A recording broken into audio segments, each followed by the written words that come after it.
While your people are growing, especially through toddlerhood, remember it's usually a state, not a trait. That the thing that they might do that zings you, that gets you, that makes you feel scared for who they're going to become, it's most often something going on developmentally, and it's gonna pass. So give it a little space, keep an eye on it. Do whatever your gut, if it's saying I need to get something checked out, get it checked out, but also hold in your heart this idea, oh, right, there's a lot of things that are gonna happen through development that are states, not traits.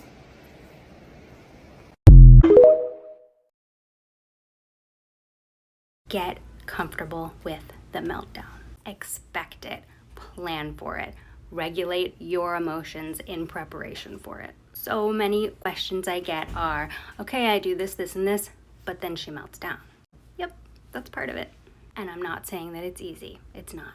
But it's easier when we have sort of this pre-planned reaction to it. No matter what this tantrum is about, where we are, we're going to validate how they're feeling, we're gonna let them feel it, and we're gonna hold our boundaries firm. I really like this comment because it really breaks it down. It's time to get out of the bath. That's the boundary that this person has set. I give 2 choices, but she has a meltdown, then I pick her up. If the choices aren't helping, don't do it. I don't know where it came from, but somebody decided, oh, trick your kids into thinking they have a choice about things and it's just gonna solve everything. I hate it for you that you have been told this whole like, do you want to skip to the car or do you want to run to the car? Like, how condescending is that? I'm gonna take that middle part here right out. It's time to get out of the bath. As soon as they show they're not ready to do that themselves, which is fine, I'm gonna scoop them right up. We're getting out of the bath. Hey guys, we gotta leave in 5 minutes. This is gonna end in a meltdown, and if you want help on a super simple shift that you can implement today, keep watching. There is a fundamental clash of perspectives between the adult brain and the child brain when you're trying to transition. This dad is future oriented. You know how I know? He said, hey guys, 5 minutes and then we're leaving. His language is focused on what comes next. You know what the kid's brain is focused on? What they're doing right now. And so though he gave them 10 minute, 5 minute, 2 minute, 1 minute, it ended up getting so hard that he had to turn the video off. I see this play out over and over again when families give me videos of them trying to leave places, trying to transition from a preferred activity to a less preferred activity. You've got to work with your child's brain, not against it.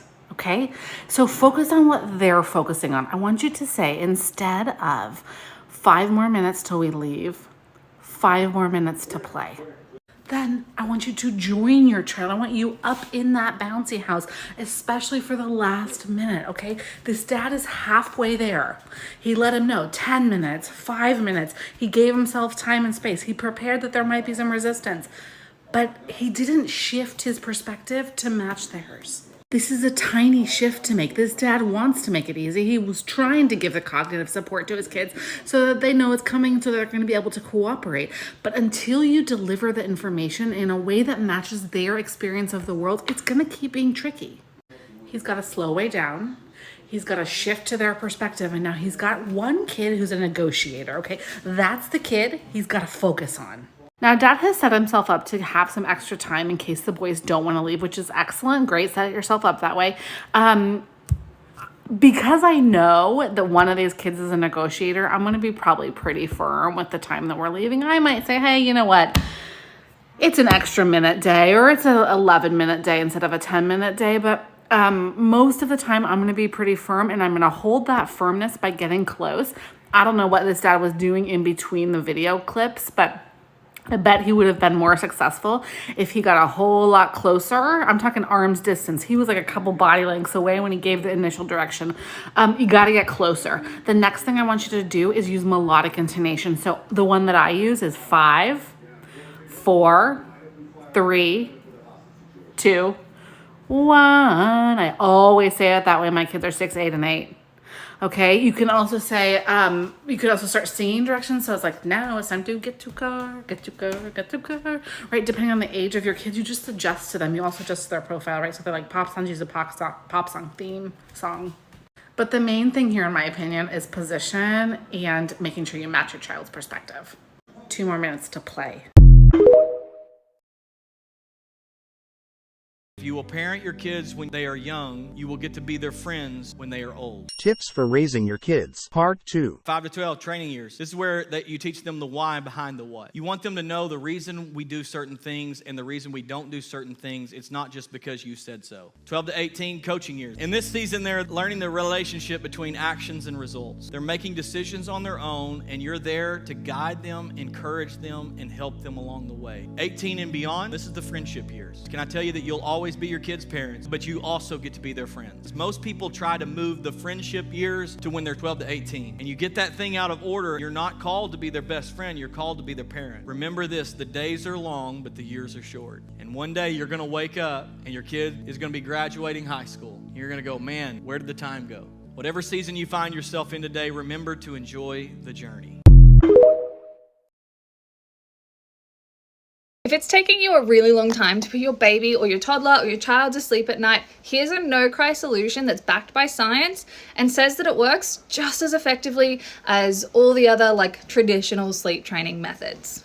So this is called bedtime fading. So bedtime fading basically means that you look at when your child is naturally falling asleep, because sometimes it can take like an hour, 2 hours, right? You're trying to get them to bed at a certain time.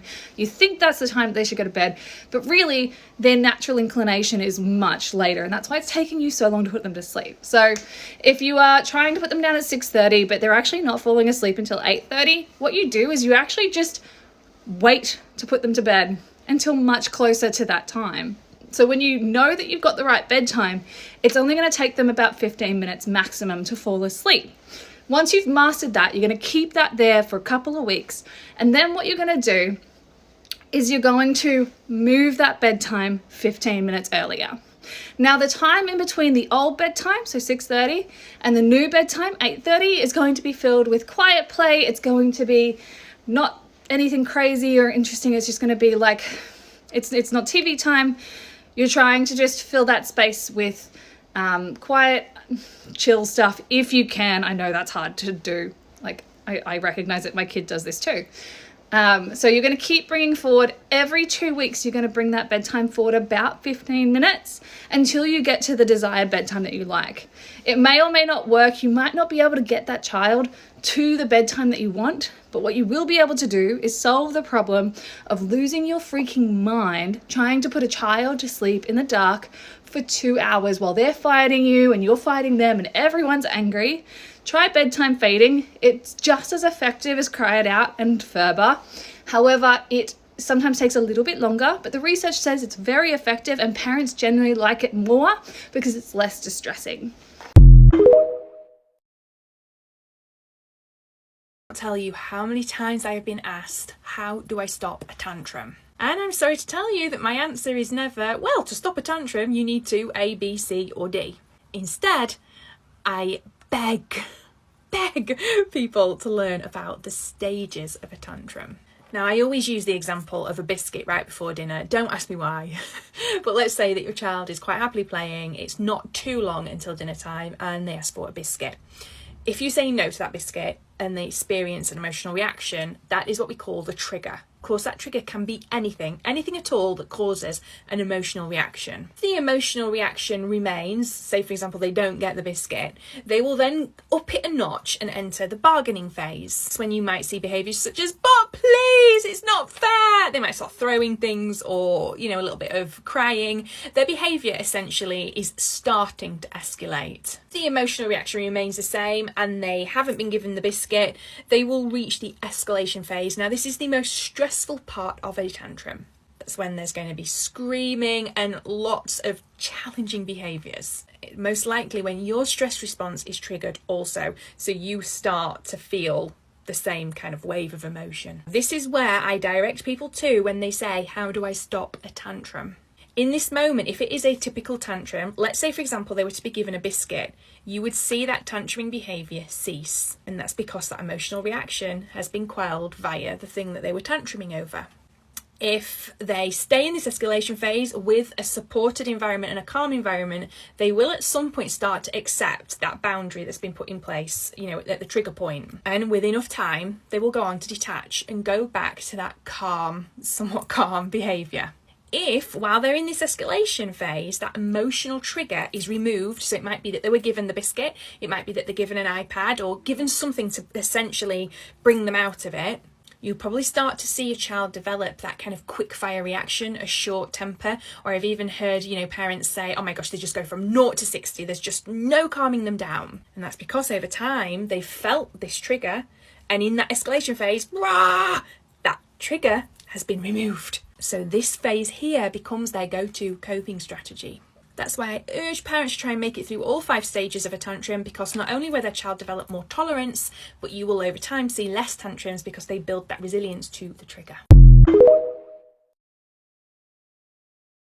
The kids that were in the control group, so they didn't get any specific form of praise, they perform more or less the same way as they did before. This guy's going to give you the problem, but I'm going to give you the solution, because I guarantee that most of us were not raised this way. So unless you were educated in this area, you probably don't know how to give effective praise in a way that is helpful.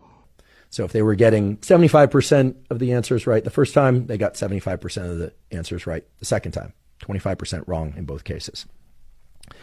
The kids that were in the intelligence praise group, the you're so smart, you're so talented praise group, their performance went down significantly. It turns out that the kids that got intelligence praise also tended to take on fewer problems overall.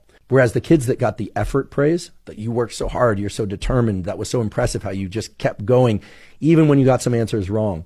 Those kids not only opted for harder challenges, they not only performed better, but they also took on many more challenges. Now, I know many people have heard this whole thing about don't reward the person, reward the effort, reward the verbs, as I'm referring to it. But it's actually pretty rare that we hear effort rewarded in everyday settings. And it is very common for us to overhear intelligence praise or talent praise. Kid comes home with a great report card, you're so smart, congratulations. We tell them, you can do anything, you're a winner, you're a winner. I just watched that whole video and I still don't know what to do. Can you help me, Mr. Chaz? Of course I'll help you. So the first thing we're going to do is we're going to start with you, because effective praise often starts with you. For example, you did it, right? We want to put the focus on what they did. Okay, got it. Start with you. Like, you did it. And that would work great for a toddler, but I need a little bit more than that. And I'm here to give you more. The next thing we're going to do is we're going to say you blank. And the blank is where we're going to describe what they did in detail. So for example, we might say something like, you gave your friend a turn, or you waited for a turn, or you cleared off your plate from the table, or you cleaned up all the toys from the floor. And the reason why we're describing what they did in detail, because these are the behaviors that we want to reinforce. And if we focus on it in detail, they will focus on it too. Okay, I think I get it. So my daughter was at the park the other day. I would say something like, you were being so nice to your friend, right? Almost. You're halfway there. Just imagine you're a video camera. What would you see? Okay, let me try this again. You got off the swing so your friend could have her turn. Look at you. You did it. Now you're noticing your child without judgment. That feels kind of good. What's next? Now you're going to tell them about the consequences of their actions, which might sound something like, you cleaned up your toys so there's more space to play, or you moved over so everyone could have a place to sit. Wow, you're doing it. You didn't give up when you made a mistake, and now you can be a more helpful guide to your kids. Thank you, but something still feels like it's missing. I still have this urge to label what they're doing. I get that. But instead of just saying you're smart, you're funny, or you're athletic, we can use a tag instead. What's a tag? Now, it's not necessary, but you can add a tag at the end of your encouragement, which might sound something like, you shared your crackers with your brother so he wouldn't feel left out. That was generous. Wow. Thank you, Mr. Chaz. You helped me learn how to praise my kids without accidentally creating harm. That is so helpful. Yeah, and if you want to learn more about how to guide children in a healthy and effective way, I highly suggest going to the link in my bio. There are lots of resources there.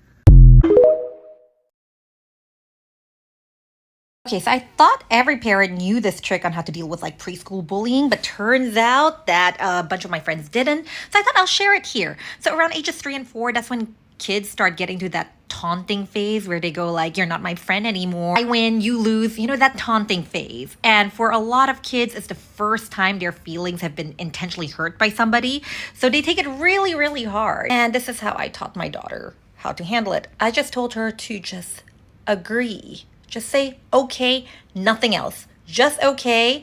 And if they repeat it, you can repeat it back. First time she tried it out, she was scared shitless. I can tell. She was jutting out her chin, trying to act tough, but her lips were trembling, her eyes were tearing up. She was clutching my skirt behind her back, of course, so her friend doesn't know she needed mommy for support. And when she said, okay, her voice was quite shaky, but her friend just stopped and went like, you're not my best friend anymore. She realized, oh, that's different. And she went, okay. And her friend started getting upset and said, but you're not my best friend anymore. And she repeated, okay, I'm not your best friend anymore. And her friend started losing it, going like, that means you're a poopy head. Okay. You have poop in your head. Okay. When Eve realized how much her friend is losing it, she just started laughing, which made things worse. And at this point, I wondered, should I step in? But then again, I thought it's actually a good lesson for that girl. You play stupid games, win stupid prizes. Anyway, I have unleashed a monster. She has made so many kids cry with this. But again, all she's doing is agreeing. I always make sure you can't start it, but if they start it, just agree. And she can't get into trouble with the teachers because she's just repeating what they say to her. And she's just agreeing. There's nothing mean about saying okay, but if you think about it, that is really brutal. You're like telling a kid like, okay, your opinions, your friendship means nothing to me. You worked so hard on winning this little game that I'm not even playing. So, okay. Of course, when they're older, they'll know how to deal with it. But at that age, it's brutal. Instead of doing this, let's just finish our puzzle. Look, we just have 2 more. Here, can you just put the pig?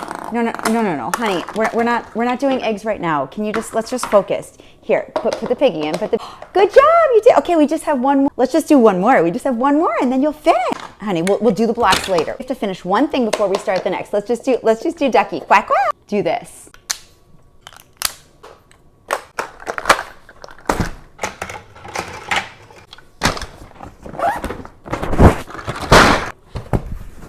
We've got puzzle or eggs? Puzzle? Okay. Let's put it on the floor and take out. Oh, you got piggy out. Old MacDonald had a farm, E-I-E-I-O, and on his farm he had a cow, E-I-E-I-O.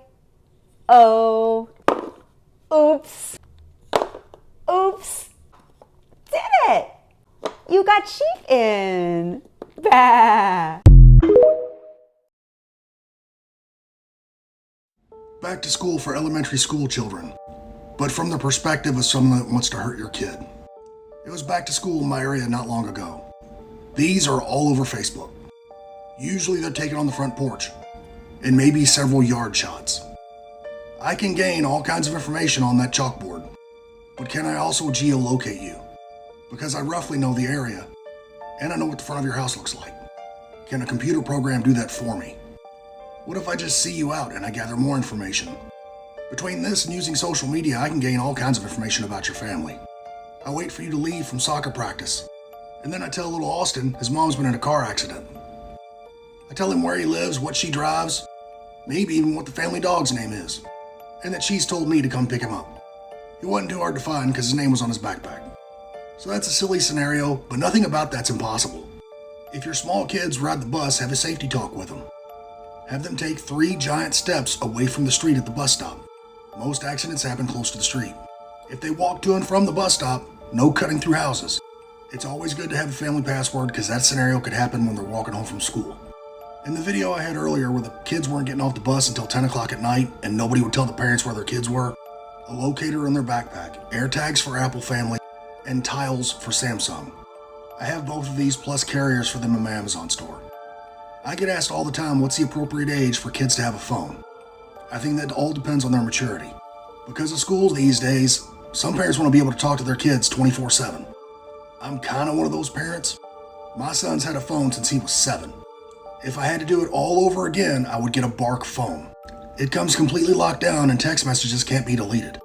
You can take off restrictions as they get older. Thought for sure and kind of prepared for my kid to lose his phone. And it was an old iPhone, so I wasn't too worried about it. But if you decide to buy one for your kid, have a protection plan. Some credit cards have those protections built in. The Chase Ink card is one of those cards. All those things can be found on my profile, or you can go to killerbtactical.org. If you need a privacy screen protector, I have them in the Killer Bee store, and I'm still working on merch. We're getting closer. Be aware and be safe. I want to talk about a parenting approach with toddlers that actually does not help keep them safe down the road when they're older. Having a toddler is full-time work. I get that. And I think an approach that a lot of parents have is, I just have to parent my child. I just have to make sure that I tell them right from wrong. Don't do this, don't do that, don't touch this, put that down. But what we miss out on when we do that and we have that approach is we miss out on normalizing conversations. We don't want to just tell kids what to do, what not to do, and shut down the opportunities where they're asking questions or they're curious about something. A large part of keeping older kids safe is open conversations and constant communication. But that can't just start out of nowhere.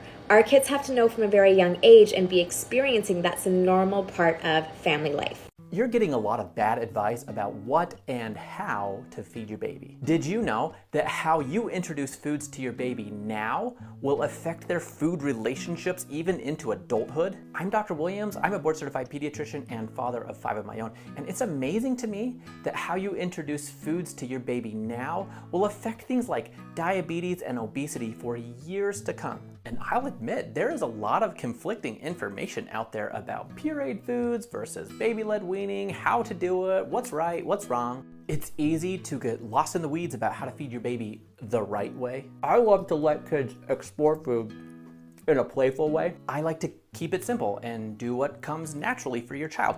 A great option are these organic options from a company that I like called Little Bellies. They've been smart in how they've made these. They have increasingly complex flavors and textures and shapes based on the age of your child. So as your baby grows, so do their food options. So like right here are some little soft banana puffs for a 10-month-old. I like that there's no added sugars or salts, and the flavors are subtle and natural and appropriate for your child's growing taste buds. But I will say we taste tested these, and there's a podiatry team in my clinic, and they ate almost all of my strawberry sticks. Thanks a lot, foot team. Let your kid explore foods playfully and naturally with new flavors and textures and sizes. I really have recommended these to some of my own patients, so you might give them a whirl next time you're at Target or Walmart, or you can throw a box or 2 of these in your Amazon shopping cart. Just don't tell my clinic's podiatry team that I hid some of those strawberry sticks for myself.